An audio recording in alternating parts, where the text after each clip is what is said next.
नमस्कार, आप देख रहे हैं आज तक। आपके साथ मैं हूं सईद अंसारी। तीर्थराज प्रयाग में आयोजित महाकुंभ में शामिल होने की चाहत दुनिया के हर उस आस्थावान के अंदर है जो भक्ति और श्रद्धा की सनातन परंपरा का साक्षी। और इसी कड़ी में भूटान के नरेश जिग्मे खेसर नामग्याल वांगचुक प्रयागराज पहुंचे और पवित्र स्नान किया। पहली तस्वीर में मुख्यमंत्री योगी आदित्यनाथ के साथ भूटान नरेश और बोट से वो संगम तक पहुंचे। वहां उन्होंने मां गंगा की आरती भी की। संगम में पवित्र स्नान उन्होंने किया और जब वो जा रहे थे पवित्र स्नान के लिए, उस दौरान बोट से पक्षियों को उन्होंने दाना खिलाया। अक्षय वट में दर्शन पूजन किए और लेटे हनुमान जी के भी दर्शन किए। पवित्र स्नान के लिए मुख्यमंत्री योगी बोट से भूटान नरेश को लेकर पहुंचे। इस दौरान पक्षियों को दाना खिलाते भी उनकी तस्वीर कैमरे में कैद हुई। भूटान के नरेश जब महाकुंभ के पावन पुण्य का साक्षी बनने प्रयागराज पहुंचे तो खुद मुख्यमंत्री योगी आदित्यनाथ ने एयरपोर्ट पर उनका स्वागत किया। सुमधुर गीत संगीत और अतिथि के स्वागत की भारतीय परंपरा के साथ उन्होंने उत्तर प्रदेश का आतिथ्य देखा।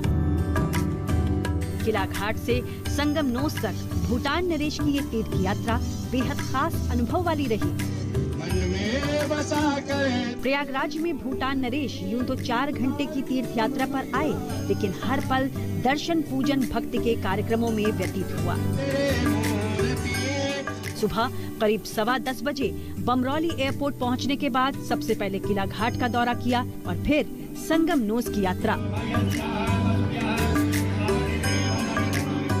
संगम में स्नान से लेकर अक्षय वट के पावन दर्शन, फिर लेटे हनुमान मंदिर के मंगल दर्शन और आखिर में त्रिवेणी संकुल दौरे का दिव्य अनुभव समेटे भूटान नरेश जब भारत की धरती से विदा लेंगे तो उनके दिलो दिमाग पर सनातन आस्था की वो अमिट छाप रहने वाली है, जिनकी स्मृतियां अनंत काल तक भक्त मन में मौजूद रहती हैं। आइए सीधे हम आपको महाकुंभ लिए चलते हैं। संतोष शर्मा और समर्थ श्रीवास्तव हमारे दोनों संवाददाता लगातार कुंभ में हैं। संतोष और समर्थ पहले दिन से कुंभ में। संतोष, किस तरह से दुनिया भर के आस्थावान सनातन या सनातनी इस कुंभ में पवित्र स्नान कर लेना चाहते हैं और उसके कैसे आप साक्षी बन रहे हैं, क्या कुछ देख रहे हैं? देखिए, तस्वीरें प्रयागराज में जो महाकुंभ की हैं वो हमेशा की तरह दिव्य भव्य और अद्भुत है। दिव्य भव्य और अद्भुत अनुभूति के लिए ही करोड़ों की संख्या में लोग आ रहे हैं। न सिर्फ भारत के रहने वाले बल्कि भूटान नरेश भी आ जाए तो सिर्फ एक उनकी अपनी आस्था रही है और उसके साथ ही उनके लिए एक कौतूहल का विषय था कि किस तरीके से करोड़ों लोग एक जगह पर इकट्ठा होते हैं, कैसे इन करोड़ों लोगों के इकट्ठा होने के लिए संसाधन इकट्ठा होते हैं और फिर उनको सुचारू ढंग से चलाया जाता है। संतोष, हम आते हैं दोबारा आपके पास। समर्थ और संतोष हमारे दोनों संवाददाता हमारे साथ रहेंगे। समर्थ, आपके पास भी आते हैं, लेकिन कल प्रधानमंत्री नरेंद्र मोदी का महाकुंभ जाने का प्लान है। प्रधानमंत्री नरेंद्र मोदी 2.5 घंटे तक संगम नगरी में रहेंगे, पवित्र स्नान करेंगे और पूजा अर्चना के बाद दिल्ली लौटेंगे। प्रधानमंत्री नरेंद्र मोदी के दौरे से पहले मुख्यमंत्री योगी आदित्यनाथ प्रयागराज में मौजूद हैं।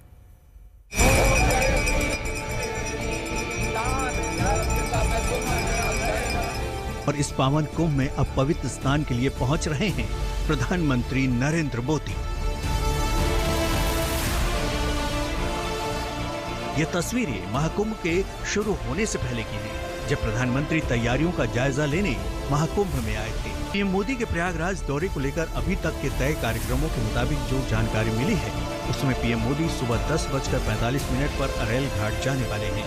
सुबह 10:50 पर अरेल घाट से नाव के जरिए महाकुंभ में पहुंचेंगे और सुबह 11 बजे से 11:30 बजे तक पीएम का आरक्षित समय है, जिसमें संगम स्नान के बाद 11:45 पर वापस अरेल घाट पहुंचेंगे।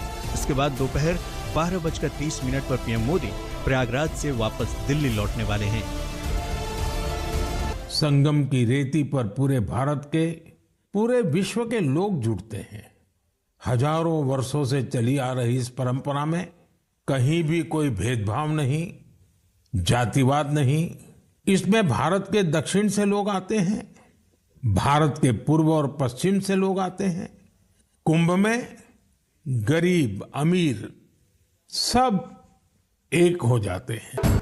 एक बार फिर हम आपको सीधे कुंभ प्रयागराज लिए चलते हैं। संतोष शर्मा और समर्थ श्रीवास्तव हमारे दोनों संवाददाता हमारे साथ हैं।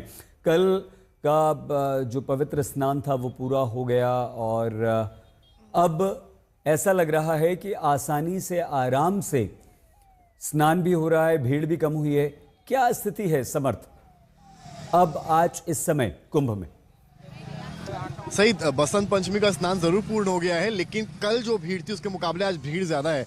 श्रद्धालुओं ने प्लानिंग इस तरह से की कि जिस दिन स्नान होगा और उससे पहले वाले स्नान में जो भगदड़ हुई तो शायद उस डर की वजह से कल भीड़ कुछ कम थी, लेकिन आज की भीड़ अगर आपको मैं दिखाऊं तो एक लॉन्ग फ्रेम दिखे, यहाँ पे जूम करेंगे और ये लॉन्ग फ्रेम हम दिखा रहे हैं आपको यहाँ महाकुंभ से कि किस तरीके से जो श्रद्धालुओं की भीड़ है, ये जो सनातन की आस्था है वो सब यहाँ पहुंचे हैं। लेकिन तीनों अमृत स्नानों के होने के बाद भी जो श्रद्धालु हैं उनकी आस्था कम नहीं हो रही है। अलग अलग जगह से देखिए तमाम महिलाएं आई हैं। कहाँ से आए आप लोग? देवघर से। हाँ, देवघर से।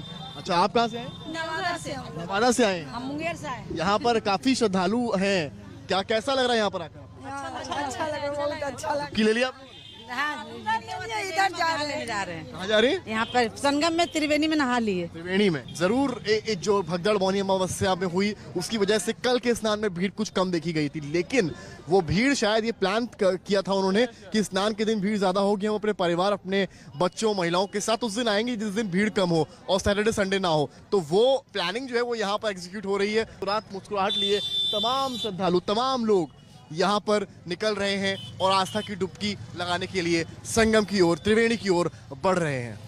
समर्थ आप बने रहिए हमारे साथ। समर्थ श्रीवास्तव, संतोष शर्मा दोनों हमारे साथ हैं। आज अगर महाकुंभ में देश और दुनिया के आम श्रद्धालुओं से लेकर शासक, राजनयिक नेता शामिल हो रहे हैं और उनकी इच्छा दिखाई दे रही है, तो इसके पीछे कारण यही है कि इस धरती पर सनातन की आस्था का ये सबसे बड़ा आयोजन है महाकुंभ। और इस परंपरा को अब सरकारों ने पूरी श्रद्धा और आस्था के साथ आगे बढ़ाने का प्रयास किया है। और यही कारण है कि जब उत्तर प्रदेश के मुख्यमंत्री योगी आदित्यनाथ अपनी पूरी कैबिनेट के साथ संगम में स्नान करते दिखाई देते हैं, तो अखिलेश यादव भी संगम स्नान की स्मृतियां दुनिया से साझा करने से खुद को रोक नहीं पाते। तो केंद्रीय गृह मंत्री सपरिवार संगम एक डुबकी लगाने जाते हैं तो उपराष्ट्रपति भी तीर्थराज की धरा पर आस्था की डुबकी लगाते हैं। और इस कड़ी में अब देश के प्रधानमंत्री 5 फरवरी यानी कि कल पहुंचेंगे, जबकि राष्ट्रपति जी 10 फरवरी को महाकुंभ के दौरे पर जाने वाली हैं। समर्थ, प्रधानमंत्री के दौरे को लेकर क्या तैयारियां हैं? सही, देखिए सबसे बड़ी तैयारी प्रधानमंत्री के दौरे को लेकर यह है कि मुख्यमंत्री खुद यहाँ एक दिन पहले आ गए हैं। और आपने देखा होगा जितनी बार भी वो यहाँ कहीं भी उनका दौरा यूपी में रखता है तो मुख्यमंत्री 1 या 2 दिन पहले वहाँ पहुँचते हैं जायजा लेने के लिए। अभी लगभग 12 दिसंबर की तारीख थी जब प्रधानमंत्री यहाँ आए थे और जो लेटे हुए हनुमान जी कॉरिडोर है वहाँ पर वो गए थे। तमाम जो व्यवस्थाएं कुंभ को लेकर थी, महाकुंभ को लेकर थी, उसका जायजा लिया था। अब लेकिन ये जो उनका आना है ये ज्यादा खास है। बहुत धन्यवाद आपका समर्थ श्रीवास्तव, हमारे संवाददाता हमारे साथ थे। महाकुंभ में पंचायती अखाड़े के केदारधाम से आए मौनी बाबा की जोरदार चर्चा है। ये बाबा 6 वर्षों से मौन हैं, डायरी में लिखकर सारे उत्तर देते हैं। हमारे संवाददाता समर्थ श्रीवास्तव ने उनकी रिपोर्ट भेजी। हम महाकुंभ में हैं और हमारी मुलाकात हुई है हरिओम मौनी बाबा से। ये केदारनाथ धाम से आए हैं, वृंदावन भी रहे हैं। इस वक्त यहाँ गाजर का हलवा जो है वो गर्मा गर्म बन रहा है और भक्तों में बांटा जाएगा। और अब मैं मिलवाता हूँ आपको हरिओम बाबा जी से, जिनके हाथ में डमरू है, डमरू वादन कर रहे हैं। केदार से आए हैं, 6 साल से मौन व्रत पर हैं और ये लिख कर जवाब देते हैं। ये देखिए एक डायरी है इनके पास। मौन व्रत आपका कब से है, कब तक रखना चाहते हैं? तो आप देखिए किस तरीके से ये लिख कर जो है वो जवाब देते हैं। अब मैंने इनसे पूछा कि कब से इनका व्रत है और कब तक चलेगा मौन व्रत, तो ये लिख कर जवाब दे रहे हैं। क्या जवाब दे रहे हैं? ये केदार बाबा जाने की कब तक चलेगा, अनिश्चित काल है। अनिश्चित काल तक चलेगा। अच्छा, यहाँ कब आए महाकुंभ आप? इसका भी लिख कर जवाब देंगे। यहाँ कब आए? अब यहाँ कब आए?